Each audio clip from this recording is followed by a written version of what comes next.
this episode of Spotlight On. I'm Brendan Lowe.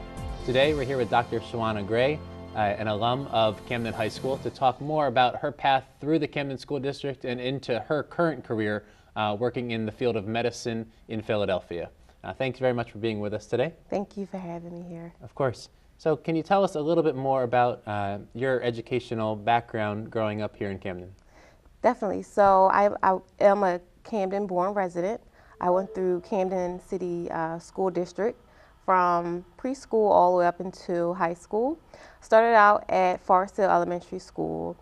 Ended up going there from pre-K all the way up until 7th grade. Through 6th grade and 8th grade, I was actually a student in the CHIPS program. It was for community students who were considered scholars. I can't remember the exact acronym, each letter. So in 8th grade, I actually started at Bonsall Family School, graduated from there and started at Camden High School, was the 2004 valedictorian of Camden High School. How could you survive without a struggle? It has been given to us free, without a cost, because it's priceless and worth every single thought. The opportunity was given to us, but for everything else, we had to earn it all. We studied and worked hard while traveling Camden High's halls. Though the journey may have seemed hard and others awaited for our downfalls, we, the graduates of the class of 2004, proved to them all that we are the class that surpassed them all. Seated here one last time together, not knowing whether we will ever get time to spend together. But let us remember the times we spent together. The times we ate lunch and shared food with one another. The times we sat down and cracked jokes with one another. The times we sat down and listened to understand one another. The times we cried and mourned the death of another. The times we cheered and shouted for each other. These are the memories that will live on in our minds forever. Because the time has come in which we must go to the next level. We are now entering the real world, in which we must be clever and use our knowledge to show that we are better.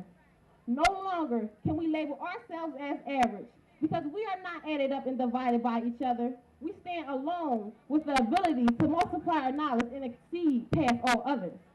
As we enter different universities and jobs, we must all demonstrate that we came from the high.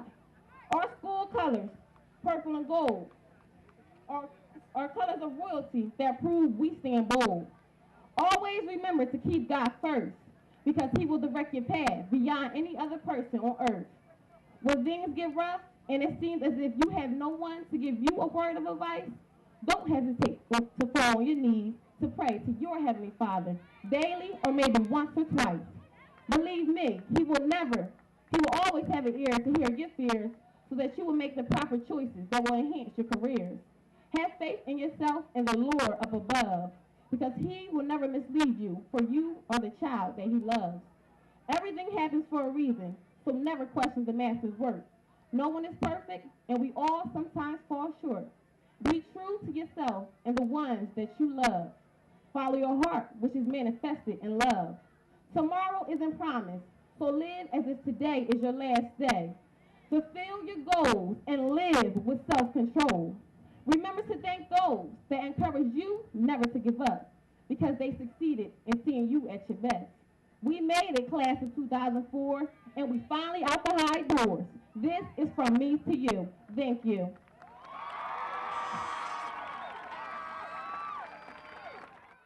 From there, I had a full scholarship to Wilberforce University, which is a small historically black university in Wilberforce, Ohio. Actually was connected through Mrs. Crystal Henry, who was my English teacher at Camden High School. Got connected through who is now Reverend Marshall Mitchell, who was the VP at Wilberforce University.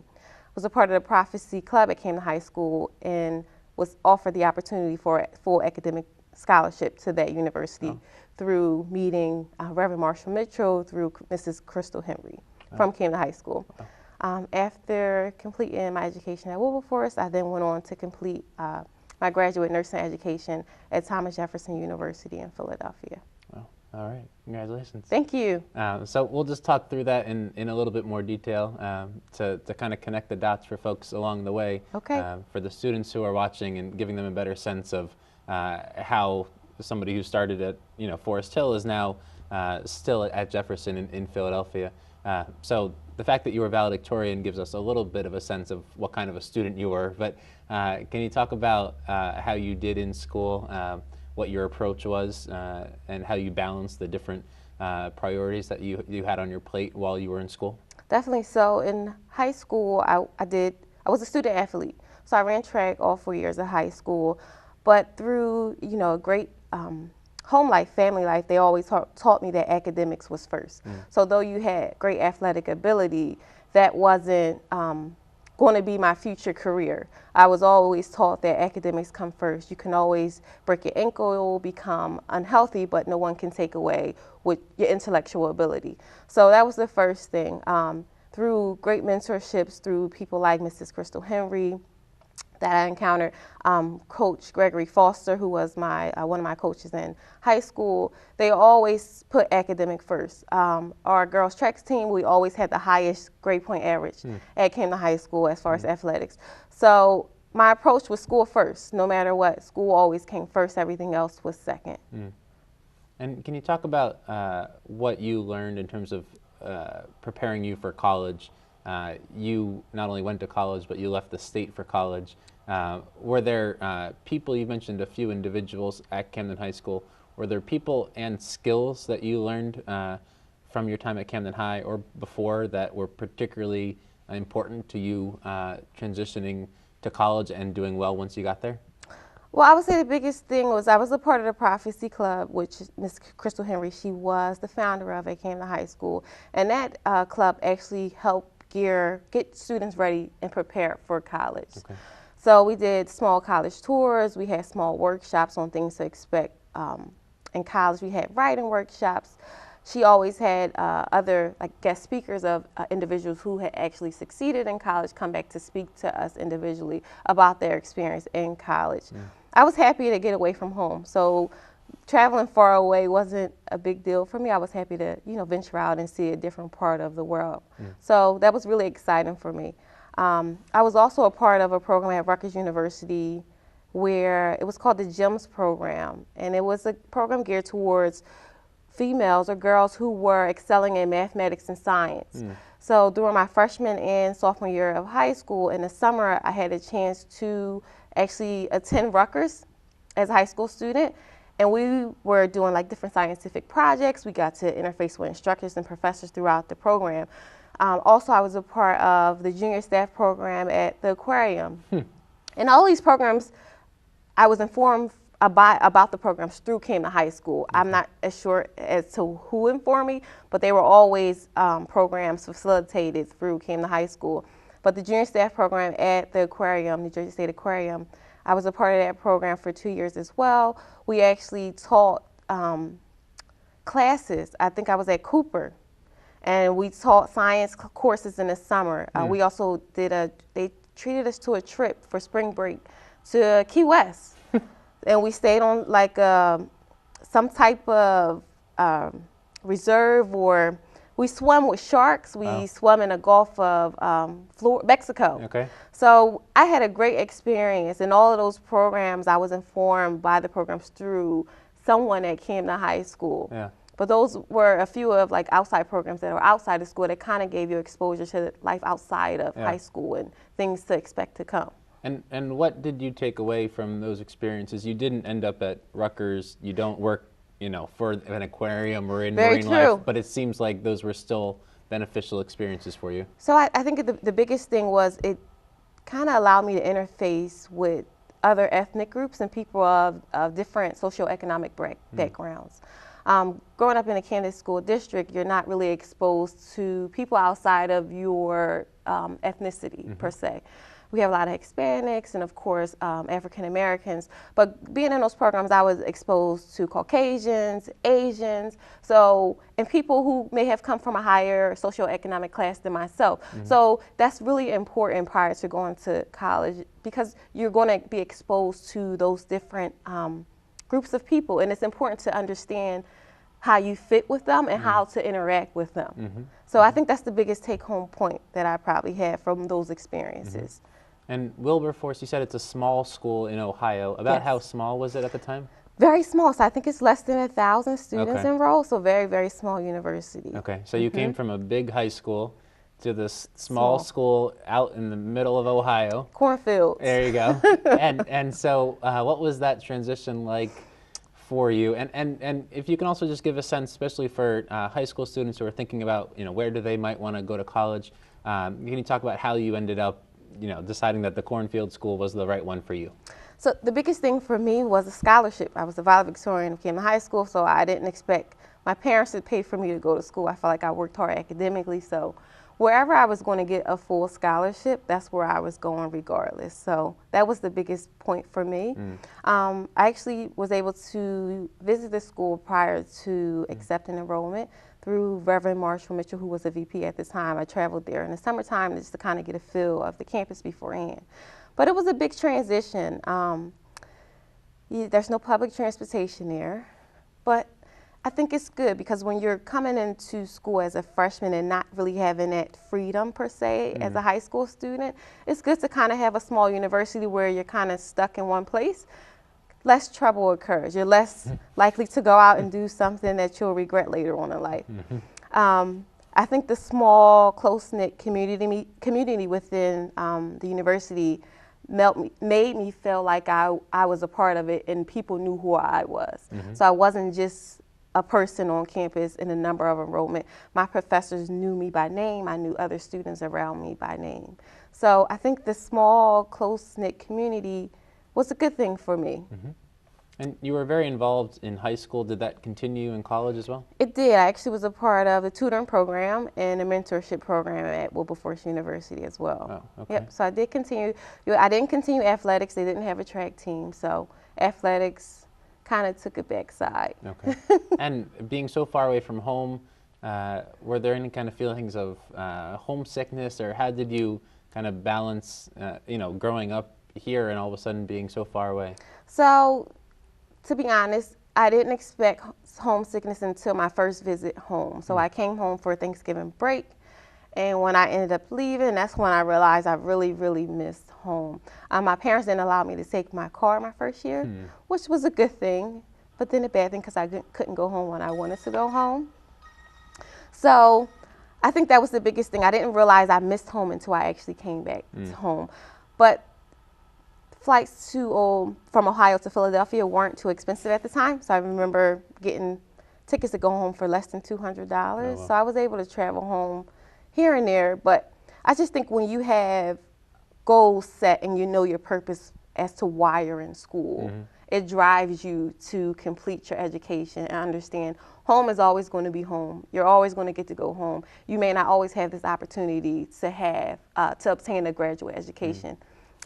And is that what your thinking was when you came home that first time and you were homesick, and part of you probably just wanted to stay here and not have to, get back to Ohio? Is that kind of the conversation that was taking place in your mind? Definitely. I knew I went to college for a reason, and I needed to obtain a higher education and obtain a college degree. So my thinking was, I'm only going to be in school for 4 years. This is 4 years of my life that I have to give away, but home is always going to be home. So I'll always be able to go back. And I talked to my mother every morning before I went to school. So it wasn't that much of a hard transition. I used to call my father weekly. He doesn't like talking on the phone much, but my mom usually relays the message to him each morning. Sure. And how did you figure out what to study when you were in college? So I always was interested in science, hence the program at Rutgers. So I really was interested in science. The university I was accepted to didn't have nursing. Okay. So the closest thing I can get to nursing was biology. So biology was what I chose. And how did that go for you? Biology was very good. I Okay. enjoy biology. I excel in all the courses. I've only had one C in undergrad, and that was in calculus. And I was so ashamed to bring my report card home that year. But yeah, I excelled in all the courses, all the organic chemistries, the Chem 1 and 2, physics. Did really, really well. My only challenging course was calculus. Okay. So I excelled in it. I enjoyed it. Yeah. And at what point did your thoughts during college begin to shift to, well, what comes after graduation? I am going to make it through. What should I do? What do I want to do afterward? So the biggest thing, in order for me to graduate on time at Wilberforce, I had to take an overload of courses my last year because I didn't want to stay. I'm like, I'm not failing academically. There's no reason for me to stay extra semester.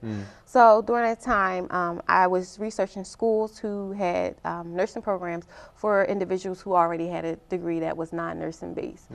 Discovered Thomas Jefferson University. They had an accelerated program where an individual who had a degree not in nursing could obtain their BS and their bachelor's in nursing within 1 year, as well as take 3 graduate courses towards their master's degree. So I said, oh, this is perfect. It's back home. I'll work towards my graduate education while obtaining another bachelor's degree. Can't beat that. So before I graduated, that happened my senior year. So by the time I found out about the program, they had already filled that class for the incoming year. So I had to take off 1 year. During that time, I worked at Camp Care Health Corporation. And I took 2 prereqs that I was missing. That was stats and nutrition. I took them at community. While I waited, soon as the admissions opened up, I submitted probably the day after, which was a good thing that I had that year to wait because I had everything prepared. I had all the letters of recommendations, all the transcripts requested. So it allowed me to kind of, as soon as the admissions opened again for the following year, I had everything sent off within the first 2 days or so. And was it hard to continue to have that kind of vision that you had and the motivation when you had this year off? Thoughts might have crossed your mind, maybe I should just, I have a job at Camp Care, maybe I should just stay at Camp Care, and why mess with, something that's pretty good? No, because that was never the goal. And even at Camp Care, I was a community scholar at Camp Care where they gave me $1,000 each year while I was in undergrad. So the goal was always to obtain a career in health care. So even at Camp Care, I had people like Mark Bryan, who's the CEO, Mr. David Welly, who's the CFO, who always pushed me towards higher education. So they knew that wasn't a stop for me. They knew exactly what my goals were, and they supported me to go forward. So they would not have accepted anything less, neither would my family or myself. So I knew exactly that what I was going towards, and that working at Camp Care as a receptionist wasn't the end result. Got it. So it was always progress. Got it. That was just one step to get me to the next step. Okay. Yep. And so then you begin at Jefferson. I began at Jefferson in 2009. Okay. Summer of 2009, May. And how was that transition? You had been out of school now for a year. You're coming in, you hadn't studied nursing as an undergrad. Right. So what's the transition like to Jefferson? Very interesting transition. The program was very rigorous and high intense. Here you're taking basically full-time coursework, so there's no time for work, not too much time for family either. I actually lived on campus there just so I can have time to actually complete all my coursework and not have any distractions at all. So it was a big transition for me. Especially not having a nursing background, but the biggest thing, having a bio background, you're already in a, you have a degree that taught you to think critically. So answers aren't straightforward.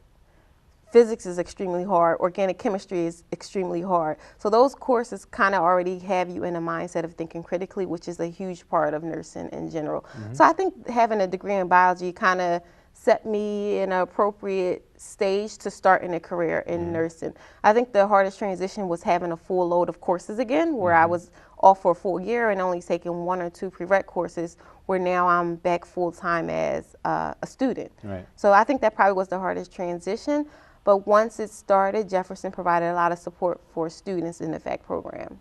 And so you were in that program for? That program lasted 1 year. Okay. Graduated in May 2010, but immediately transitioned into the graduate program, because throughout the program, each semester, you took 1 graduate course, because of course everyone in the program already had an undergrad degree. Right.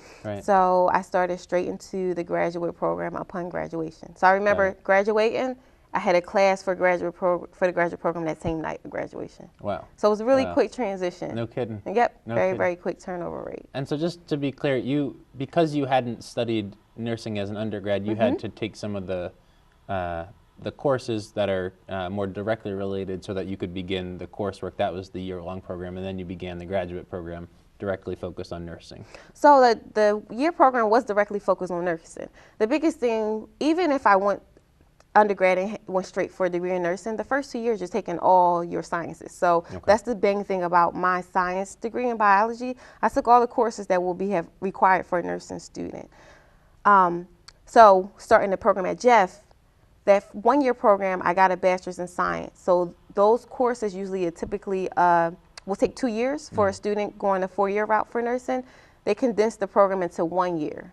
So the first year of that program, which was 1 year, I did all nursing courses. So I was able to sit for the NCLEX exams where you have to sit in order to practice as a nurse. Okay. So that 1 year was all core nursing courses. My biology degree set me up to transition into a program such as that. Got it. Okay. And then you transitioned into the graduate program. The graduate program is more specific to a subspecialty. Okay. Mine was women's health is what I specialized in. Okay. And can you talk about the different options that you had for subspecialty and how you landed on women's health? Yes, so Jefferson offers a program in family. They offer adult. They offer pediatrics. And they also offer neonatal. Okay. I always had a strong interest in women's health growing up, especially in the city of Camden.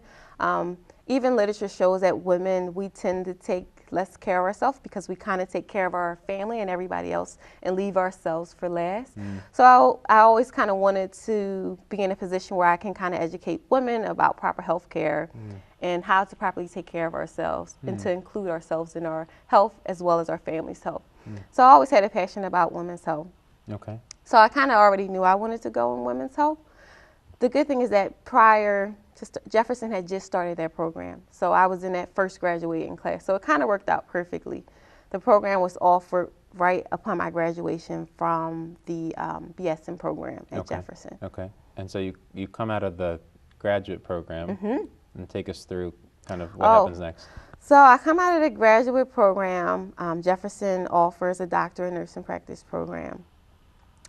I remember talking to my mom and said, "Mom, I don't think I want to go on. I think I want to take off and just work for a while, and then I'll go back and get my doctorates." Because at this point, sorry to interrupt, you've been in school for... Very long time. Yeah. 4, 5, 6 years. In addition to your K-12. Yes. Yes. So I've been in, You've had a healthy amount of education. Yes, I was in school for a long time. Okay. And I remember having a conversation with my mother, telling her, I think I'll wait a while. I'll work full-time as a women's health nurse practitioner, and I'll go back for my doctorates. But she wasn't convinced. She really, really encouraged me to go on. So I went on. I sat down with the director of the program, who was Dr. Manning, Mary Lou Manning at the time, told her of my interest in the program, and she was very supportive of it. I sat down with the dean, Dean Beth Ann Swan, and the associate dean, Dr. Xenia Sikowski, talked to them about my interest. Everybody was very supportive of it, so I applied for the program and was accepted. So, stayed in school again, but this time I was able to work full-time as a women's health nurse practitioner. Okay. So I held a full-time position at Planned Parenthood of Southeastern Pennsylvania, providing reproductive health services to women. Okay. So that was the good thing about the program, that is that I was able to work full-time while working towards my doctorate. Sure. And you completed your doctorate? I completed my doctorate in August of 2013. Okay, congratulations. Thank you very much. Completed a fabulous capstone project, or practice inquiry project, that was recently published. My abstract was published. Congratulations. Thank you, with the Association of Women's Health, Obstetrics, and Neonatal Nursing. Presented it at the annual conference in June in Orlando, Florida this past June. So very, very good. For those of us who are less familiar with the field than you, can you give us a high-level understanding of what you were focusing on with this project? Yeah, so my focus was on maternal obesity, specifically the Institute of Medicine 2010 weight gain guidelines for obese women. I looked at those guidelines and their impact on 2 adverse pregnancy outcomes, one being gestational diabetes and the other one being a large for gestational age neonate. Take us through that last part. Okay, more. so Gestational diabetes is, of course, diabetes during pregnancy. A large for gestational neonate is infant born too large of size considered for their gestational age. So I looked at those guidelines as to women who gain within, above, and below those guidelines as to what effect that had on them developing those conditions. Okay. And take us, that was 2013. Here we are in 2014, Yes. very end of the year. Can you tell us where you are now? What are you doing now? Yeah, so Jefferson didn't want to get rid of me, I guess. So while I was there, I was actually a case. I was the first student to actually go straight from a BSN to a DNP degree. So they didn't want to get rid of me. They actually spoke to me right before I even presented my project or defended my project, and informed me that they had opening positions for teachers and if I was interested in it. So initially I went with the lesser position, which was a clinical adjunct. So for about a semester and a half, I served as the clinical adjunct for the Women's Health Nurse Practitioner Program. So it's basically clinically based. I did site visits for my students and read their weekly clinical log, meaning the patients that they saw in clinic. I reviewed it, marked them off with it.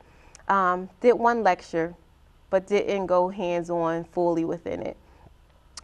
Gave it some more thought and said, hey, maybe I'll try this teaching thing full time. So reached out to Dr. Zingis-Zakowski as well as Dr. Bethann Swan, told them of my interest. They called me in for an interview, and I was offered a position as the assistant professor and the coordinator of the Women's Health Nurse Practitioner Program. While that, I always maintained my clinical position at Planned Parenthood of Southeastern Pennsylvania. So I still work part-time at Planned Parenthood, usually on the weekends, providing care to women. Wow. So you have the kind of academic experience and you still have the hands-on clinical experience too. So, and they presumably inform each other too. Yes, definitely. And the good thing about my teaching position is that they allow you to practice one weekday.